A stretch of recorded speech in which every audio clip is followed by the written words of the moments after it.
Results के साथ ही शुरुआत होगी, जहां पर हमने देखा बिरला सॉफ्ट के नतीजे अच्छे आए हैं। तो पहले वो स्टॉक रेडार पर रखेंगे। डॉलर रेवेन्यू ग्रोथ करीब ½ % बढ़ती हुई $149 मिलियन तक का आंकड़ा कंपनी ने पोस्ट किया है। रुपी रेवेन्यू भी फ्लैटिश है। मुनाफा जो है 112 करोड़ पर आया वर्सेस अ लॉस जो पिछले क्वार्टर इन्होंने दिखाया था। इनफैक्ट आपको याद होगा 151 करोड़ की इन्होंने प्रोविजनिंग की थी एक पर्टिकुलर क्लाइंट के सामने जो दरअसल बैंक्रप्सी के लिए फाइल कर रहा था। तो उसके चलते वो लॉस था, प्रेशर था Q3 में, और वहां से एक बाउंस बैक कंपनी दिखा पाई है।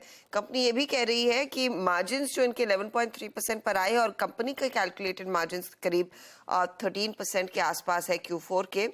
जो सेकेंड हाफ ऑफ FY24 है उनको भरोसा है कि एबिट मार्जिन 15 to 16% तक की रेंज में आता हुआ दिखाई देगा। तो ग्रोथ देखने को मिलेगी इन मार्जिन्स में।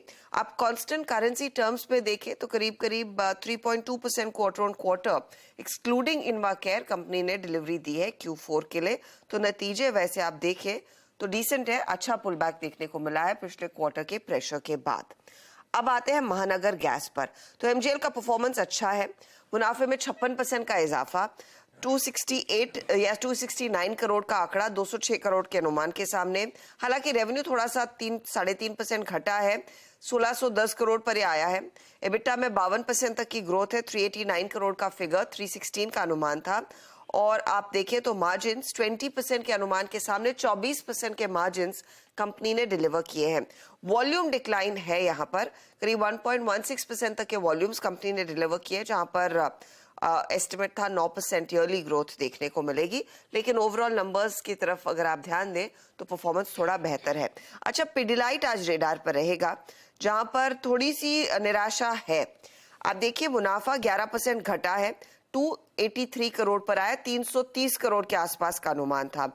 रेवेन्यू 7% ही बढ़ा है, जहां पर 2689 करोड़ का फिगर आया, 2732 करोड़ का अनुमान था। मार्जिन्स आप 17% पर देख रहे हैं, 18.5% का अनुमान था, तो मेजर मिस है।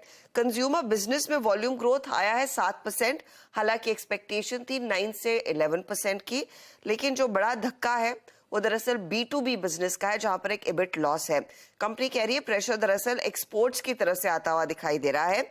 और इस समय उन्होंने कहा है demand from rural and semi urban markets थोड़ा सा इंप्रूव होता हुआ जरूर दिखाई दे रहा है।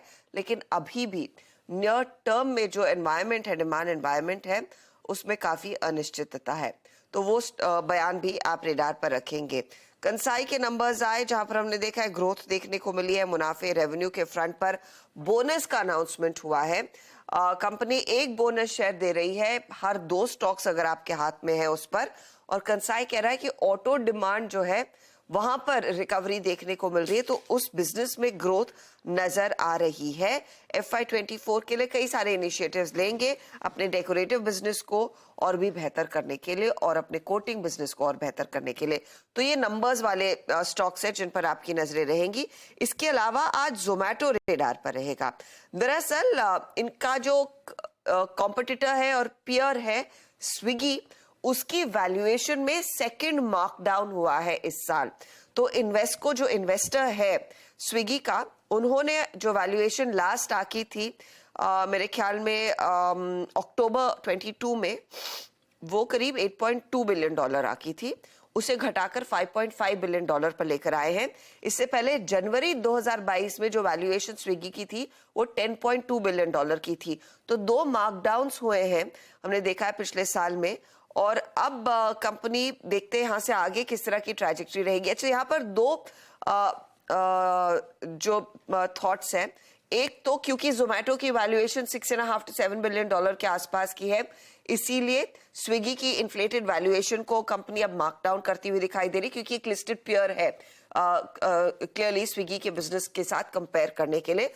दूसरा यह है कि शायद डर है कि ओवरऑल बिजनेस मोमेंटम में थोड़ा सा धीमापन आता हुआ दिखाई दे सकता है, वो भी एक कारण हो सकता है। लेकिन आज देखते हैं जोमैटो इस पर्टिकुलर डेवलपमेंट पर कैसे रिएक्ट करेगा। और ऑफ कोर्स आज मैनकाइंड फार्मा की लिस्टिंग, तो वो स्टॉक भी रेडार पर रहेगा। इशू प्राइस 1080 का था, करीब 1297 करोड़ इन्होंने एंकर इन्वेस्टर्स के जरिए रेज किए और 15 गुना से ज्यादा ये सब्सक्राइब हुआ था। तो देखते हैं इसकी पारी की शुरुआत कैसी होती है। आज का इवेंट्स कैलेंडर